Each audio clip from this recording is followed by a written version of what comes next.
बांग्लादेश में दुनिया की सबसे ऊंची भगवान श्री राम की प्रतिमा का सपना अधूरा रह जाएगा? क्या कट्टरपंथी संगठन के दबाव के आगे प्रशासन झुक गया है? क्या ये मामला अब सिर्फ एक प्रतिमा का नहीं बल्कि धार्मिक स्वतंत्रता और अल्पसंख्यक के अधिकारों का बड़ा सवाल बन चुका है? दरअसल बांग्लादेश के गाईबांधा जिले से एक ऐसी खबर सामने आई है जिसने न सिर्फ वहां के हिंदू समुदाय बल्कि पूरी दुनिया में धार्मिक स्वतंत्रता को लेकर नई बहस छेड़ दी है। यहाँ पलाशबाड़ी उपजिला में स्थित श्री श्री राधा गोविंद और काली मंदिर परिसर में भगवान श्री राम की 82 फीट ऊंची प्रतिमा का निर्माण किया जा रहा था। दावा किया जा रहा था कि ये एशिया की सबसे ऊंची राम प्रतिमाओं में से एक होगी और बांग्लादेश के हिंदू समुदाय के लिए एक महत्वपूर्ण धार्मिक और सांस्कृतिक प्रतीक बनेगी।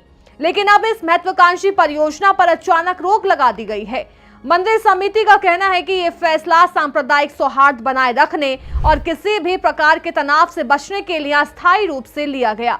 हालांकि स्थानीय मीडिया रिपोर्टों और कई सामाजिक संगठन का दावा है कि इसके पीछे कट्टरपंथी इस्लामी संगठन का बढ़ता दबाव प्रमुख वजह है। दरअसल पिछले कुछ समय से इस परियोजना का लगातार विरोध किया जा रहा था। कई कट्टरपंथी संगठन ने सार्वजनिक रूप से इस प्रतिमा के निर्माण पर आपत्ति जताई थी। इतना ही नहीं, कुछ समूह ने अधूरी संरचना को गिराने तक की मांग कर दी। स्थिति तब और गंभीर हो गई जब हाल ही में आयोजित एक रैली के दौरान परियोजना के खिलाफ नारेबाजी की गई। आरोप है कि कुछ समूह ने भगवान श्री राम और हिंदू समुदाय के खिलाफ आपत्तिजनक टिप्पणियां भी की। इसके बाद इलाके में तनाव बढ़ने लगा और प्रशासन को कानून व्यवस्था की चिंता सताने लगी।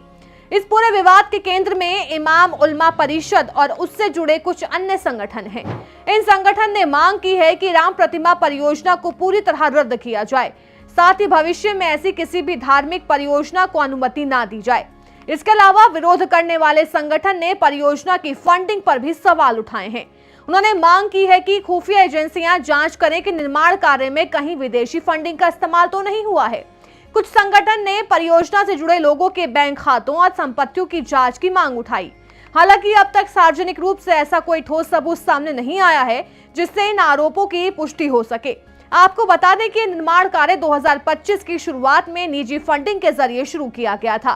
परियोजना पर करीब 17 करोड़ से ज्यादा खर्च होने का अनुमान था। मंदिर परिसर में पहले से ही 100 से ज्यादा देवी देवताओं की प्रतिमाएं मौजूद हैं। यहाँ 30 फीट ऊंची भगवान शिव की प्रतिमा, 53 फीट ऊंची भगवान कृष्ण की प्रतिमा भी स्थापित है। लेकिन 82 फीट ऊंची भगवान राम की प्रतिमा इस परिसर का सबसे बड़ा आकर्षण बनने वाली थी।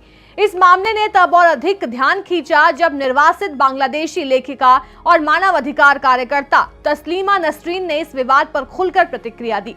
उन्होंने सोशल मीडिया पर सवाल उठाते हुए कहा कि बांग्लादेश में लाखों मस्जिदें हैं और लगातार नई मस्जिदों का निर्माण भी होता रहा है। फिर एक हिंदू मंदिर या भगवान राम की प्रतिमा के निर्माण का इतना विरोध क्यों किया जा रहा है? तस्लीमा नसरीन ने कहा कि अगर धार्मिक स्वतंत्रता वास्तव में सभी नागरिकों का अधिकार है तो ये अधिकार सिर्फ बहुसंख्यक समुदाय तक सीमित नहीं होना चाहिए बल्कि अल्पसंख्यकों को भी समान रूप से मिलना चाहिए। उन्होंने ये भी कहा कि किसी भी समूह को यह अधिकार नहीं है कि वो किसी दूसरे समुदाय के पूजा स्थल या धार्मिक प्रतीक को सिर्फ इसलिए नष्ट करने की मांग करें क्योंकि वो उसे पसंद नहीं करता।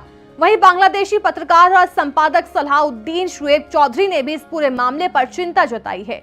उनका कहना है कि स्थानीय उग्रवादी समूह के विरोध के बाद निर्माण कार्य रोकना अल्पसंख्यकों की धार्मिक स्वतंत्रता को लेकर गंभीर सवाल खड़े करता है।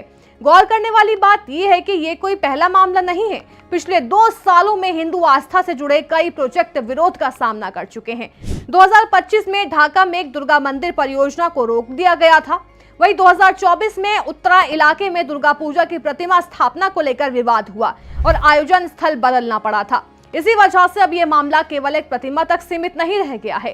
ये बहस धार्मिक स्वतंत्रता, अल्पसंख्यकों की सुरक्षा और बांग्लादेश में सांप्रदायिक सौहार्द के भविष्य तक पहुंच गई है।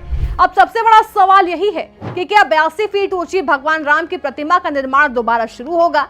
क्या प्रशासन कट्टरपंथी दबाव और धार्मिक स्वतंत्रता के बीच संतुलन बना पाएगा?